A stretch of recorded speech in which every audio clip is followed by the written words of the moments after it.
What a week. So many books are trending, spiking, and they're affordable. Hit the like, slap that subscribe button. We're here every week for the comic community. And number 10 on the list, they did it again. Last week was the Ash Can. This week's the Comics Pro variant. Feral cannot stay off this list. 2 weeks in a row, and the book isn't even out yet. Trish Forstner and Tony Fleece bring in a Comics Pro variant to the list at number 10. Feral 001 is hitting $100 average sales, high raw sales for $150. This was a retailer gift. The Comics Pro retailer meeting is one of those things that it's not a Comic Con. It's really just you have a lot of local comic shops that travel from around the country, and it's not a big meeting, and they don't hand out a bunch of these copies. I would dare say there's probably 1,500 or fewer that were made, probably even closer to 1,000. And we weren't there, so I can't say for sure, but according to the internet, this specific Comics Pro variant comes packaged with 3 trading cards on the inside, which makes me want it. Tony didn't just give us a dope quote to say on the mic. He sent me issues 1 through 3 digitally, and I can tell you now, we have the evidence. This is a banger. You have to pick this up at your LCS. It's everything you loved about Stray Dogs, but with cats. Walking Dead with felines is the best way to put this comic book. It could go to the distance. Trish Forstner absolutely killed it. It's so cute, but so horrific. It's scary, but it's exciting and adventurous. These cats are clawing for their lives, trying to escape the woods, and that's not the only danger that they're in. We've been doing this for almost 6 years now, and this month in the Mystery Mail Call, actually, we're doing something for the very first time. We teamed up with the superb artist Dan Panosian on not just one guaranteed book, but 2 in every single April Mystery Mail Call. Go to ComicTom101.com to secure your Deadpool #1 Amazing Spider-Man 300 homage. Peter Parker may have hit the jackpot once with Mary Jane, but this month we have a double jackpot with Jackpot and Black Cat on the cover together. That's right. #1 is going out. Also, 1 per box. This is going to be a crazy month. And I got some Venom up my sleeve, but I'll reveal that at a later time. It's $34.99. The best way to support the show is to give us an excuse to send you some funny books every single month. Next on the list at number 9, Uncanny XMen #200. It's a fantastic Magneto cover. We got this anniversary issue here from 1985 seeing $15 average sales with a recent 9.8 that hit $61. That's it for this book. That's not too bad, if you ask me, considering that the Magneto that we are seeing on the cover of this book has been teased to feature in X-Men 97, the animated series that is coming up very soon. They did like a theatrical release for a select group of influencers and industry people, and they're raving about this. They're saying that this is exactly what they promised, a continuation from the series that they left off, and it's just been revised, you know? They got a lot of the same voice actors. I'm so excited to watch this animation. I've been catching up on Disney Plus from the show that I grew up watching as a kid, and we know that Charles Xavier appears to be dead. We see his death certificate in trailer, and it's looking like it's going to be passed to Magneto, you know, the running of the school and the leading of the team. That explains the 129% increase in copies sold of this book, but what's interesting is when you look back to almost 2 years ago, San Diego Comic-Con 2022, when they first teased X-Men 97, way back then they showed a shot of Magneto dressed looking just like he does in this storyline, where again, in this storyline, he becomes the headmaster of the Xavier Institute. It just kind of looks like they're pulling more than one thing from this specific comic. So if it turns out that you do end up liking X-Men 97, this is a pretty good comic to look at if you're feeling like investing in something that was inspired by the show. Typically, we tell people to like hold off a little bit. You know, trailers typically spike stuff and then they kind of cool off. But this book has already cooled off quite a ton. So all the way back in July of 2022, we were seeing a lower price on raw copies of this book, only $10 compared to $15, but a CGC 9.8 would have cost you $180. That's a far cry difference from the $61 we just had a sale for. What a great time to be buying comics if you get a little titillated from the trailers. Next on the list at number 8, and I said titillated, hit the like button. Fantastic Four Annual number 3.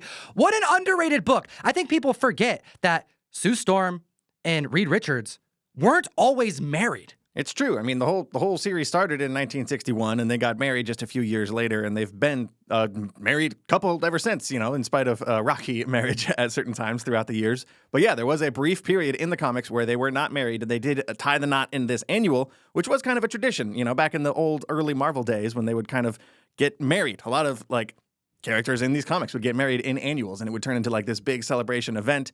We even got Jack Kirby and Stan Lee making a brief cameo in this issue as well. They are not allowed at the wedding, which I love. It's a vintage book, 1965. It's a square bound. It's a little bit thicker. I mean, all of these things we can talk about. There's only 5 copies at a 9.8, but realistically, most people aren't going to go out and just spend $8,000 on a 9.8 of this book. You're going to try and get a raw copy that looks nice, or maybe a mid-grade copy. I found a recent sale of a 6.5 that went for $150, and that's actually down from a $400 sale just March of last year. So we're at the point where if you want a copy of this book, you can find them out there. But these vintage books, they just don't get a whole lot of love. These annuals really go overlooked. After the announcement of the casting of the first Marvel family, the Fantastic Four, a lot of people are trying to figure out where to put their money in, you know? Early FF is super expensive, and the only thing we really have to go on is that Valentine's Day reveal, which is showing the family in the 60s, leading us to believe that we're going to be learning more about their life story on the screen, maybe a time prior to the marriage of these two characters. I could easily see a plot line where they fall in love and get married over the course of this movie, or perhaps the sequel, and of course, leading into the birth of their 2 children, which we have never seen in live action before, Franklin Richards and Valeria. Their first appearance, you've got Fantastic Four Annual number 6, that's Franklin Richards, and then Fantastic Four 54 from 2002, that's the first appearance of Valeria. And we know those kids exist in the MCU post-Multiverse of Madness. John Krasinski, where are you at? We miss you. Pedro Pascal's going to be dope, though. Number 7 on the list. What is this doing here? Batman, The Dark Knight Returns, number 1. This was on the hot list a week ago, and now it's made its way to the trending list because people are buying so many copies. This book is up 136% in copies sold in the last 7 days. $200 average sales. 9.8 high this year is $1,000. Yeah, Tom and Jem Mint just got done reporting on some of these numbers, but the 9.8, the 9.6, and the 9.4 all sold in the last week, and all of those sales were the highest that they've gone for all year. And a 9.4 second print also broke a record this last week, too. So on top of all those sales that landed this book on the Hot 10, that 136% increase in copies sold is why we're seeing it here on the trending just a few days later. Frank Miller's doing a signing at CGC. People are cracking slabs, probably, getting them ready for a signature or a sketch. Oh, man. If you're going to pay to get a Frank Miller sketch, be aware of the fact that one of the biggest things he's done in the last few years is Xerxes and the New 300. And because of his Sin City minimalism, he has stopped putting as many lines into what he's drawing, and that's how politely I'm going to put it. So be careful if you're going to spend a couple $100 on getting a sketch. But the Wolverine signing is the big thing, but people are really getting one of the biggest Frank Miller books. I do want to throw out a caveat. If you were buying a 9.2 or a 9.4 to crack and hope for a bump, don't. Most of these prestige, if it's a 9.2 or a 9.4, it's a corner crunch, it's a spine tick, it's something that cannot be fixed or pressed out. If you're looking for a 9.8 or a high grade raw, buy a 9.8 or a high grade raw. You will not regret it. Next up is a book I'm kind of surprised we've never talked about before, X-Men number 1 from 1991. This is the best-selling comic book of all time. So there's a lot of copies out there, which is kind of why I'm surprised to see it on the list. We're seeing $5 average sales and 114% increase in copies sold. But why? All right, guys, strap in. This is an info dump. So there were 5 different covers. They were released over 5 separate weeks. There are 8.4 million copies of this book that were sold when they first came out, and that's why we are seeing a $5 average sales. 9.8s in the last 10 days, no joke, last 10 days, have ranged between $34 on auction and $165 for a buy it now. Those are all direct copies. Those are not newsstand copies. Realistically, I think 75 to 100 is about where you want to go with this one. We obviously know that because of the new X-Men 97 series, there's a lot of interest in X-Men. But just yesterday, they announced X-Men From the Ashes is coming out, and this is going to be a new big crossover event for new comic books. It's not a crossover event in that sense. It's more of like what we saw DC's been doing, like the dawn of DC, right? It's like a refresh. We've just had like 5 years of the Jonathan Hickman Krakoa era of the X-Men, where he completely broke everything down, rewrote like all of the rules for mutants, basically, and now that era is officially over, and we're getting a kind of almost like a reboot. This is like the best jumping on point for the X-Men comics that we've had in years. Listen to this lineup. X-Men #1, Jed MacKay and Ryan freaking Stegman. Uncanny X-Men, Gail Simone and David Marquez. Exceptional X-Men #1 by Eve L. Ewing and Carmen Carnero. And that's not all. We have a slew of other kind of, side projects going on here. We have X-Factor, X-Force, Wolverine, Phoenix, and Storm, and conveniently, NYX. Yeah, those last 6 books Tom mentioned, those don't have any creative teams or anything really announced yet, so those are maybe a little farther off than the 3 main X-Men books. But yeah, that NYX is very interesting to me. That kind of gives me a little hint that maybe she'll be showing up in Deadpool and Wolverine like we've kind of been theorizing lately. We've seen a lot of X-23-related keys hit the list the last few months, and now she's getting a rebooted comic. We're getting an NYX series again out of nowhere. I don't know. I didn't see Dazzler anywhere on that list, though. What do you think about this X-Men news in the comments section below? Have you been reading X-Men? Are you going to start? I mean, Ryan Stegman is all I needed to hear. Number 5 on the list, a book that Tom and I were talking about before we even started the channel. We have Scarlet #1 from Brian Michael Bendis. $12 average sales and a high CGC 9.8 for $82. We're seeing an increase of copies sold of 400%, and this is why you got to download Key Collector Comics, the best comic app in existence. This was featured on Nick's Picks. This is the creator of Key Collector Comics, who throws out just potential good spec based off of all the news that Key Collector Comics is acquiring, because Brian Michael Bendis had 3 different projects optioned in like the last 2 weeks, and this was one of the early option status books that wasn't on the list, surprisingly. So I think we should be expecting it. Yeah, Bendis signed a deal with Amazon a couple weeks ago, and we talked about it at the time, and 3 of his projects were picked up for production at Amazon.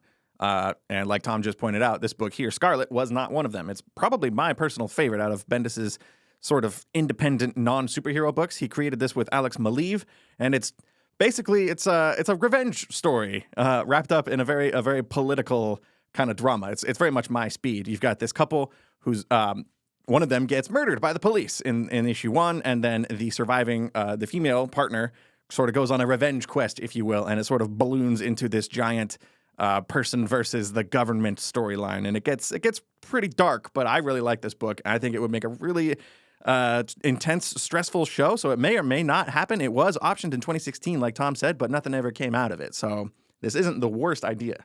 This is my tread lightly alert, though. Keep in mind that the whole Millarverse stuff, when they had all of his books optioned, a lot of people spec'd very heavily on many of his titles. Whether or not it's coming, that doesn't discount the fact that it's still a fantastic read and the art is incredible. So pick this up, but don't go crazy. When people were speccing on this book heavily, 2018, 2017, this book was hitting $150-ish. It's been trending at $30 for a 9.8. That is cost to get the book graded if you bought it for $5 or cover price. Mm-hmm. So keep an eye out on this book raw, and don't overspend for the 9.8s because there's only 35 copies on the census. There will likely be more, especially as this Bendis news keeps coming up. To get access to Nick's Picks categories and a ton of other ones, use code TOM101 for 2 free weeks for the full use of the best comic book app in existence. It's going to absolutely up your collecting game. Which brings us to number 4 on the list. I was kind of surprised to see this because I forgot about this game in its entirety. We have Watchdogs #1. This came out in 2019 to coincide with, I believe, the second or the third Watchdog game. I only played the first one, and that was back in, 2008? That was 2012. That was PlayStation 3 days. Yeah, this game came out a long time ago. Yeah, they did 2012. The second game came out 2016, and then the third and final was 2020. And yeah, this comic was released in 2019 to kind of coincide with the lead up into that third and final game. I never touched these ones. I don't know why. It just kind of fell under the radar. I was probably too busy playing Grand Theft Auto at the time, but we're seeing $8 average sales with raws hitting about $15 to $25, but we are seeing a 417% increase in copies sold, however. Well, we have a Watch Dogs movie having been announced this last week with Sophie Wilde, the breakout star from last year's Talk to Me, which I really like that movie. And this book is one that I'm a little on the fence on, because we have on one side so many video game adaptations that are performing well, and the comics that are spiking up because of how well they're being adapted to the screen. I'm thinking of Last of Us. We got Fallout coming soon. We gotta check out Fallout Comics. We're seeing like a video game on this list like every week, a video game comic. Like it's a lot. Like it's building up, and there's definitely something happening here. But I kind of agree with you about being cautious on this one. It's tied into the third game, the final game in a franchise that was sort of on wobbly legs by that point anyway. There's no characters in this book that are featured heavily in the first game, and we don't even really know what the movie is gonna be really inspired on or based on. So yeah, be a little careful with this one. Yeah, unlike Last of Us American Dreams, you have Ellie, the lead character, because it's a prequel to hype up the game.